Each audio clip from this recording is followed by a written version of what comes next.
Hello dear students, in this video I am going to discuss about conductors and insulators, behavior of conductors in electrostatic fields.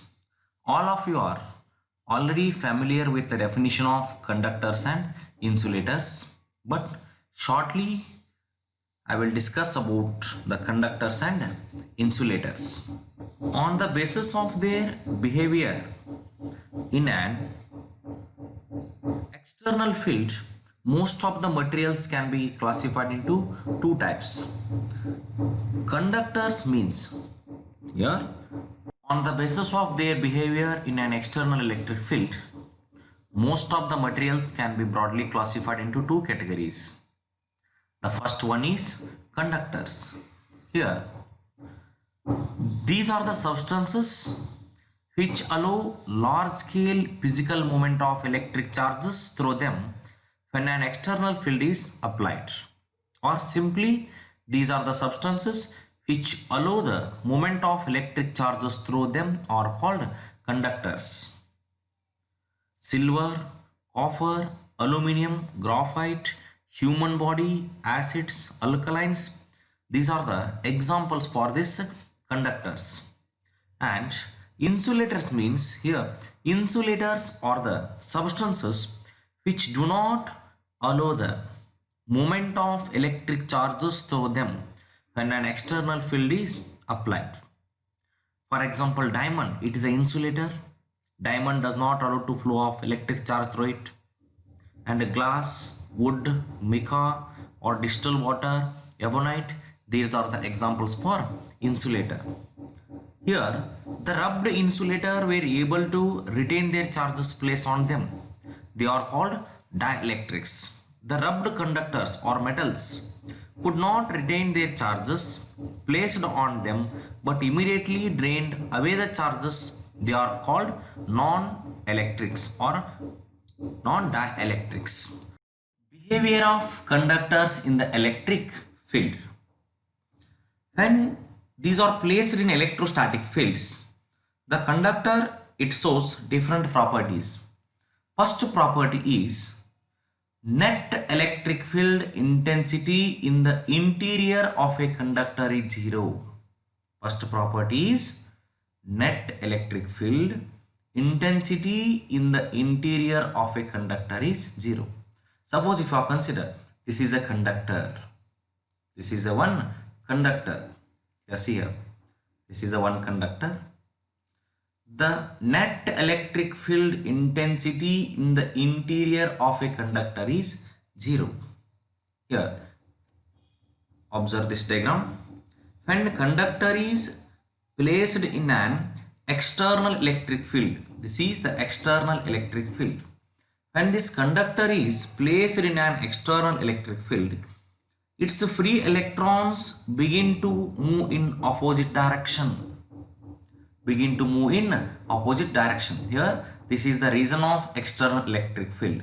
But here, some free electrons are exist inside this conductor.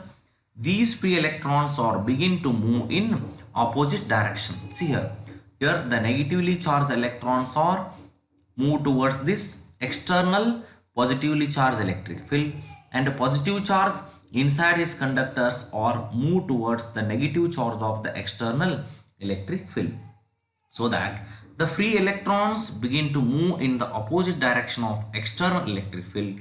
Negative charges are induced on the left end. Here, these are the negative charges. These negative charges are induced on the left end, and positive charges are induced on the right end of the conductor.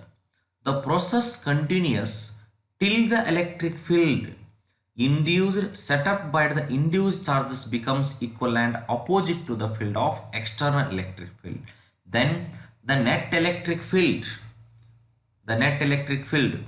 external, outside the electric field and inside the electric field conductor will be zero. Here the net electric field intensity in the interior of a conductor is zero. When the conductor is placed in this electrostatic field, here the free electrons are moved towards, here these are the electrons are moved towards The negatively charged electrons are moved towards this side and the positively charged electrons are moved towards this side. Here, due to this process, electric field due to the polarization becomes equal to the applied electric field, so that net electrostatic field inside the conductor is zero. This is the first property. And the second property is electric field just outside the charged conductor. Electric field just outside the charged conductor is perpendicular to the surface of the conductor. Here, in the electric field is normal to the surface. It will have component tangential to the surface, which will immediately cause the flow of charges, producing surfaces currents, but no currents can exist under static conditions. Hence, electric field is normal to the surface of the conductor at every point. Now, this is the conductor. This is one conductor. Electric field outside the charged conductor. Electric field there. This is the electric field. Electric field outside the charged conductor. Outside the charged conductor, perpendicular to the surface of this conductor. Here the field is acting at another angle. Here theta is equal to 90 degree. Then there will be a component E cos theta acting along the tangents. Now consider this point. Here also acting along the tangent. Consider at this point here also along the tangent at this point of the surface, which will tend to accelerate the charge on the surface and leading to that surface current. But there is no surface current in electrostatics if theta equal to 90 degree and cos 90 degree value is 0. That's why electric field just outside the charged conductor is perpendicular to the surface of the conductor. This is the second property. Here electric field is normal to the outside the surface of the conductor. First property is net electric field inside the conductor is 0. And the third property,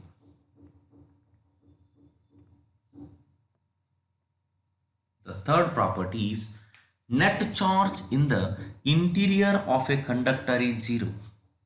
Net charge in the interior of net charge in the interior of the conductor is 0. Here this is the conductor. This is the conductor. Here it contains equal number of positive charges and negative charges. But here in this diagram, these charges are temporarily separated, but the total charge of this system is 0. Suppose if you consider conductor carrying an excess charge Q with no current flows on it. No current flows on it. But Gaussian surface inside the conductor is just near its outer boundary. The electric field is 0 at all these points. Here the total charge of the system according to the definition of Gauss law. According to the definition of Gauss law, the inside the system is always 0. Here E is equal to 0 in the interior of the conductor. Therefore, the net charge in the interior of a conductor is also 0 according to the definition of Gauss law. The total electrostatic flux through the closed surface is equal to 1 by epsilon naught times of net charge enclosed by the surface. Or here the line integral of the closed surface with the electric field due to the small surface, or it is equal to Q divided by epsilon naught. Here it contains equal number of positive charges and negative charges. They are polarized each other, and the net electric field or net charge in the interior of a conductor is 0. Therefore E equal to 0 interior of the conductor, and therefore Q is equal to also 0. This is the third property. And fourth property, charge always resides on the surface of a conductor. Charge always resides on the surface of a conductor. Here charge always resides on the surface of the conductor. It means suppose the conductor is given some excess charge Q. Some excess charge Q. Here these are the excess charge Q. Construct a Gaussian surface. Here now we construct a Gaussian surface just inside the conductor. This is the construction of Gaussian surface. Here inside the conductor is electric field E is equal to 0 according to this property. electric field E is equal to 0 in the interior of the conductor and Q is also 0. Charges always reside on the surface of this conductor. This is the fourth property. And the fifth property is electric potential is constant for the entire conductor. Electric potential is constant for the entire conductor because electric field at any point is equal to the negative of the potential gradient, that is E is equal to minus dV divided by dt. We know this formula.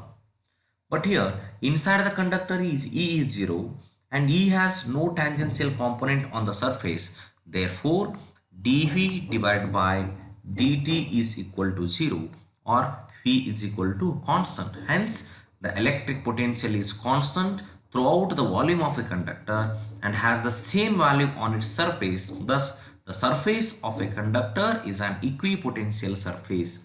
Here electric potential is constant for the entire conductor. E is 0 interior of the conductor, therefore dV is equal to 0 and V is constant. And the next property is here the surface charge distribution may be different at different points. Surface charge distribution, the charge is distributed throughout the surface. This is called surface charge distribution. The surface charge distribution may be different at different point because of that shape of that body or shape of this surface. Here the surface charge distribution, it is mathematically denoted by the symbol sigma. Here the charge is distributed per unit surface area is called surface charge distribution.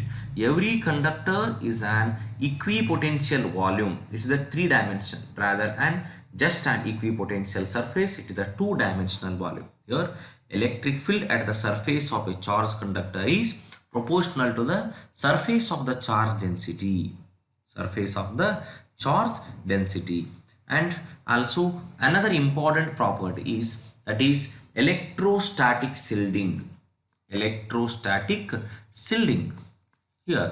electrostatic shielding means the electric field inside the cavity of a conductor. Electric field inside the cavity of this conductor. Here the electric field inside the cavity of this conductor is always 0 and it remains shielded from the outside the influence. This is known as electrostatic shielding. It is a 1-mark question and it is very important definition. Remember this point. Electrostatic shielding means electric field inside the cavity of a conductor is always 0 and it remains shielded from the outside the influence. This is known as electrostatic shielding. This property is used to protect the sensitive instrument from outside the electrical instrument. These are the properties of behavior of conductors in electrostatic fields. The first property is net electric field inside the conductor is 0. Second property is the electric field is normal to the outside the surface of the conductor. Third property, net charge in the interior of a conductor is 0. Fourth property, any excess charge given to the conductor resides on its surface. And fifth property, electric potential is constant within and on the surface of a conductor. These are the simple properties of conductor when it is placed in an electrostatic field. Thank you.